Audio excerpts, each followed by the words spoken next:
Bledisloe Rocks and Diamonds with a win. We're going to start with shiny things, the Diamonds this week. Drew, you want to go first? Yeah, I don't think anyone's shone as bright as Marika Koroibete. From the first minute to that last play, shutting down Mackenzie. The guy just keeps getting better. I mean, he's a Johnny Hills medalist already, but arguably he's going better than he was last year. It's almost superhuman watching what he does and his work rate, and he's a great example to young kids of how you can work off your wing but still not miss your key roles, because he's everywhere, but he's always where he needs to be at the right time. I enjoyed your tweet.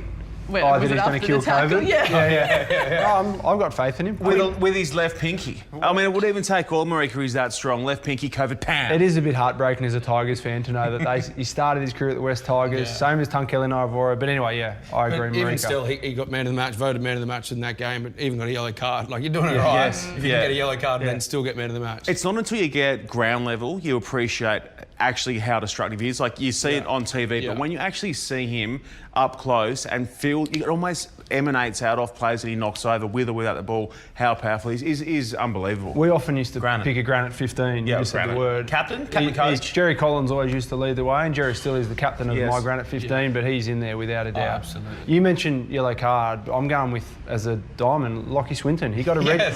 He got a red card, and I feel for him, but when he got that red card, I was actually pleased because the game was then back in the balance. Even kill. It was, but I just thought he introduced himself to international rugby, exactly what we need. We haven't had a number 6 with that type of physicality. I'm going to go back as far as Matty Cobain or Owen Finnegan. It's a position I played. He's physically, defensively more in particular, there's parts of his attack that he needs to continually work on, but he has got pure intimidation factor and he puts on big shots. I mean, people were questioning, or at least saying they're concerned for the aggression that he brings to the game, making sure he needs to sort of keep that under control. I don't think that red card had anything to do with aggression. I want him to come with the same amount of aggression and intensity in any other game he has going forward. That was just a bit, his accuracy was slightly too high and the execution of his tackle was poor. It wasn't because of aggression. So just like for Lockie, just keep going at it. Well, I text him saying, mate, loved your work, just keep climbing in. Like, next time you get a chance against the Irish, just keep climbing in, brush that red card off. And I won't say exactly the words that he said in reply, but basically he texts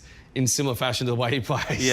Well, you saw his reaction when he came off. He was so mad. But he didn't sort of shrink into himself. He was just outwardly still really aggro. I'm glad that you got that. I pinged a message off of my own Saturday night after a couple of our sponsors' products to Matty Phillip, congratulating him on being my diamond winner for this week. Go Manly. Manly boy. Go Manly. So he had a situation the other night where Matt Phillip and Reece Hodge both played Manly Colts together alongside Alolokai Feketi. I was there with the guy who coached them as kids on the way through. He was so proud. Jono was so proud to see them rise up on that occasion. There was that key moment, maybe 60 minutes in, coming away from their own line. Matty goes up, brings it down, and Hodgie off one step goes bang, sends it down the field. I think we scored not long after that. So Matty Phillip, huge. I mean, he's been huge this entire sort of Bledisloe season and going into this Tri-Nations, just from a guy who debuted 4 games ago. Like, he looks like he's been around for a long time. Ready-made. We watched him, funnily enough, he got a test about 2 years ago, but remember a game a couple of years ago against the Tars in Melbourne, he killed it. He was so good.